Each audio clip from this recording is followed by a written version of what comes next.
Hello students, मैं doctor Ravindra Mishra, BSR government college Alwar, subject geography. मैं आज आपको बीए पार्ट सेकंड के लिए भारत की जनसंख्या के बारे में बताऊं।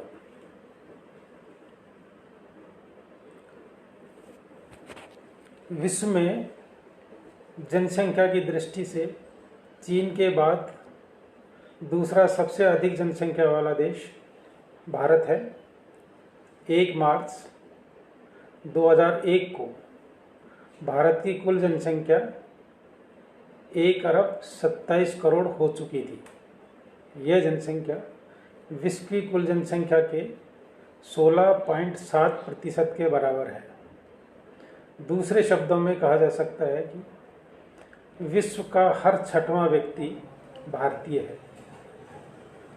चीन हमसे एक कदम आगे है, क्योंकि विश्व में हर 5वां व्यक्ति चीन का है।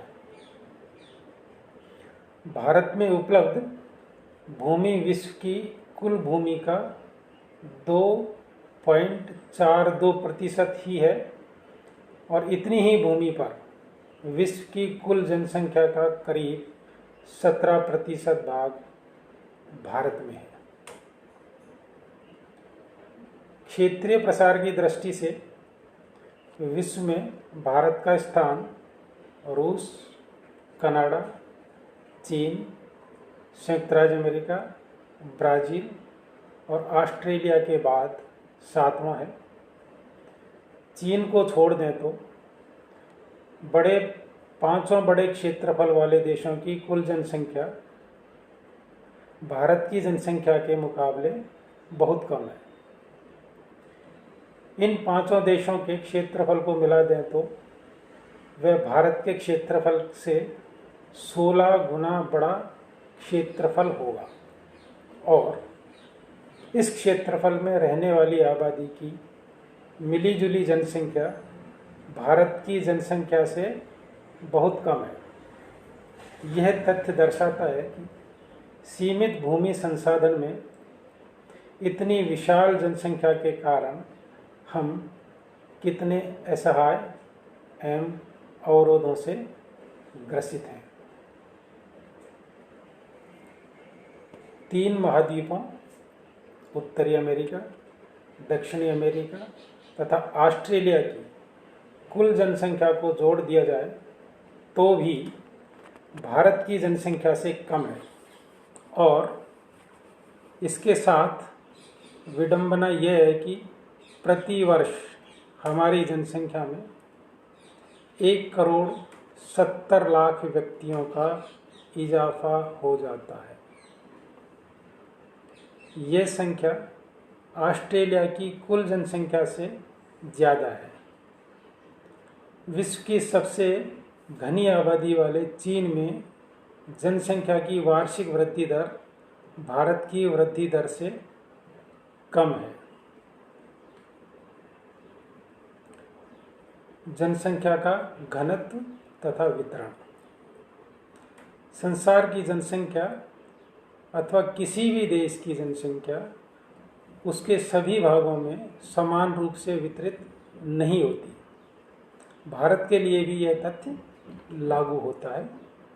देश के कुछ भागों में घनी जनसंख्या है, कुछ भागों में मध्यम जनसंख्या है, तो कुछ भागों में विरल जनसंख्या है। विभिन्न क्षेत्रों की जनसंख्या के आकार की तुलना कई तरीकों से की जा सकती है।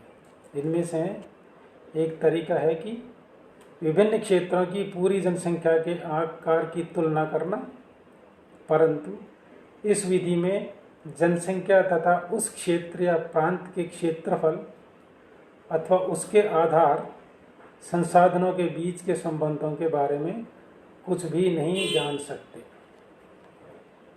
उदाहरण स्वरूप सिंगापुर की जनसंख्या 42 लाख है और चीन की जनसंख्या 1 अरब 30 करोड़ है।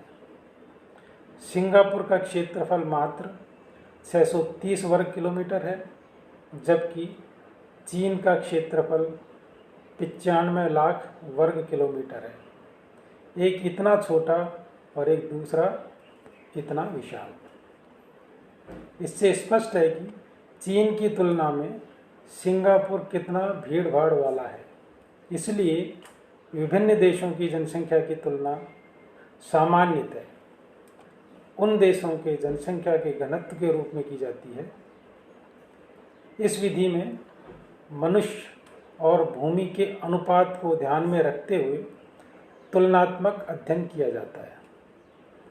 इस तरीके में किसी क्षेत्र की कुल जनसंख्या के वितरण को देश के क्षेत्रफल में समान रूप से वितरित मानते हुए प्रति वर्ग किलोमीटर क्षेत्र में कितनी जनसंख्या समाहित होती है, इसकी गणना की जाती है। इसे अंकगणितीय जनसंख्या का घनत्व कहते हैं। किसी भी क्षेत्र या देश की कुल जनसंख्या को उस क्षेत्र के या देश के जमीनी क्षेत्रफल से भाग देने पर प्रति वर्ग किलोमीटर जनसंख्या का घनत्व प्राप्त होता है। 2001 की जनगणना के अनुसार भारतवर्ष की जनसंख्या का घनत्व 324 व्यक्ति प्रति वर्ग किलोमीटर था। पिछले 100 वर्षों में जनसंख्या का घनत्व 4 गुना से ज़्यादा बढ़ गया है। सन 1901 में यह घनत्व 77 व्यक्ति था, जबकि सन 2001 में यह 324 हो गया। अब एक बात और समझने की है कि जब यह कहा जाए कि भारत में जनसंख्या का घनत्व 324 व्यक्ति प्रति वर्ग किलोमीटर है, इससे यह मतलब नहीं निकलना चाहिए कि देश के प्रत्येक वर्ग किलोमीटर पर आबादी 324 व्यक्ति की होगी। वास्तव में जनसंख्या का वितरण भारतवर्ष में बहुत ही अनियमित है। अरुणाचल प्रदेश में औसतन जनसंख्या 13 व्यक्ति प्रति वर्ग किलोमीटर है, जबकि दिल्ली में सन 2001 की जनगणना के अनुसार 9,294 व्यक्ति प्रति वर्ग किलोमीटर था। विभिन्न क्षेत्रों अथवा देशों की जनसंख्या का तुलनात्मक अध्ययन सार्थक एवं उचित तभी हो सकता है जब उन देशों की जनसंख्या के औसत घनत्व को आधार मानकर अध्ययन किया जाए।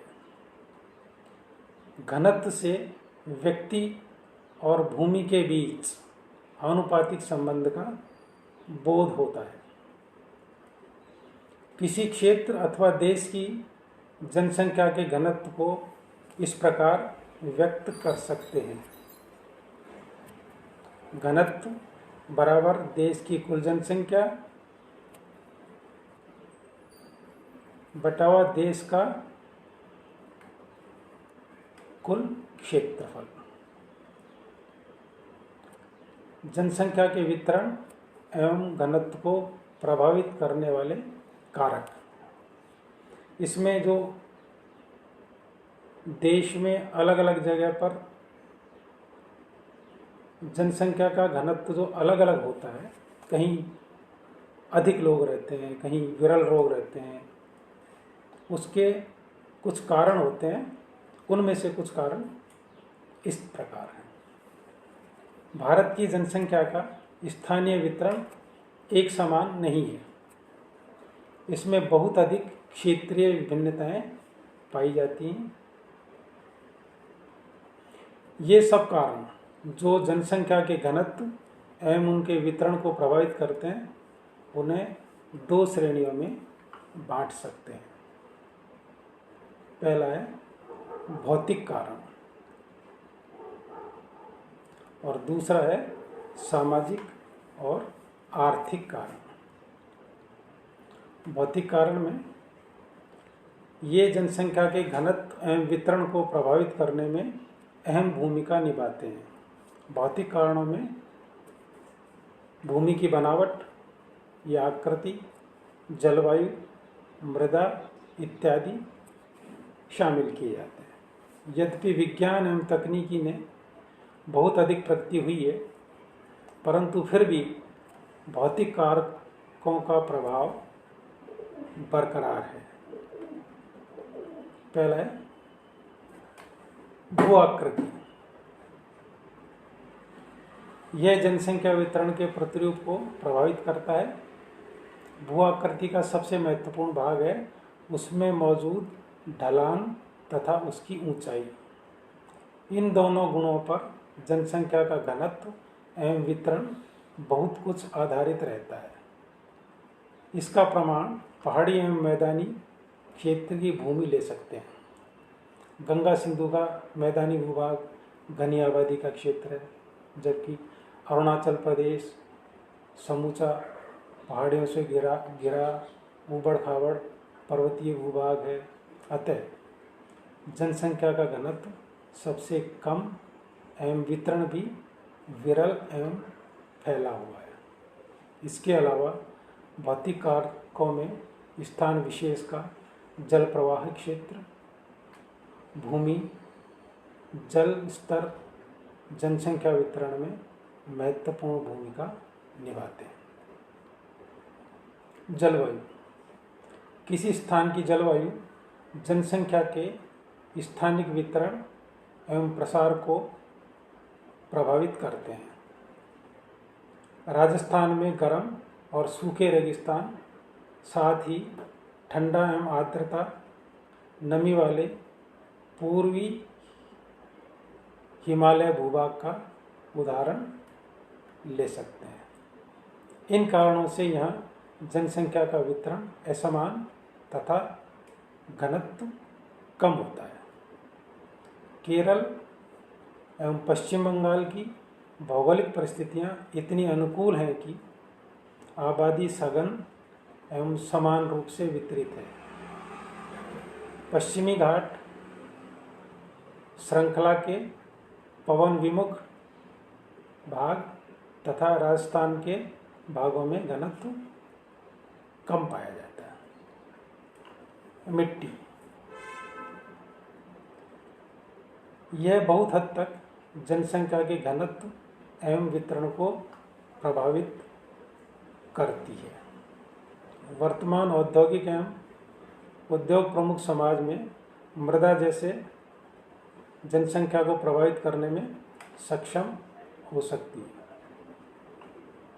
यह स्वाभाविक प्रश्न हो सकता है, परंतु इस सच्चाई से भी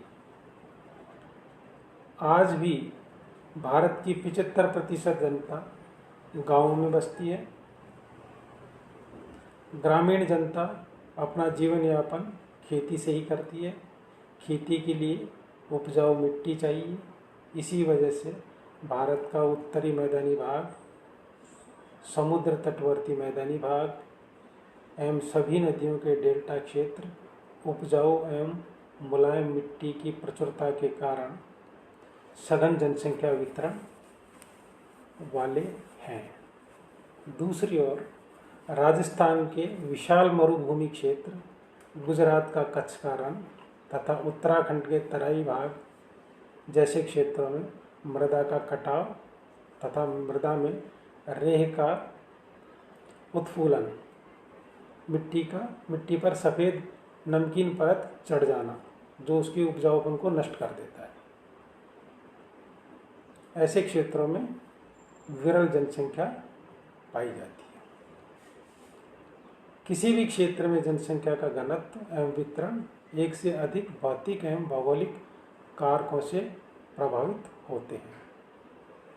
उदाहरण स्वरूप भारत के उत्तरी पूर्वी भाग को लें, यहाँ अनेक कारक प्रभावशाली हैं, जैसे भारी वर्षा, ऊबड़ खाबड़ जमीन, उतार चढ़ाव वाली बनावट, सघन वन, पथरीली एवं सख्त मिट्टी, ये सब एक साथ मिलकर जनसंख्या के घनत्व एवं वितरण को विरल बनाते हैं। आज इतना ही। अगले वाले वीडियो में इससे आगे मैं आपको जानकारी दूँगा।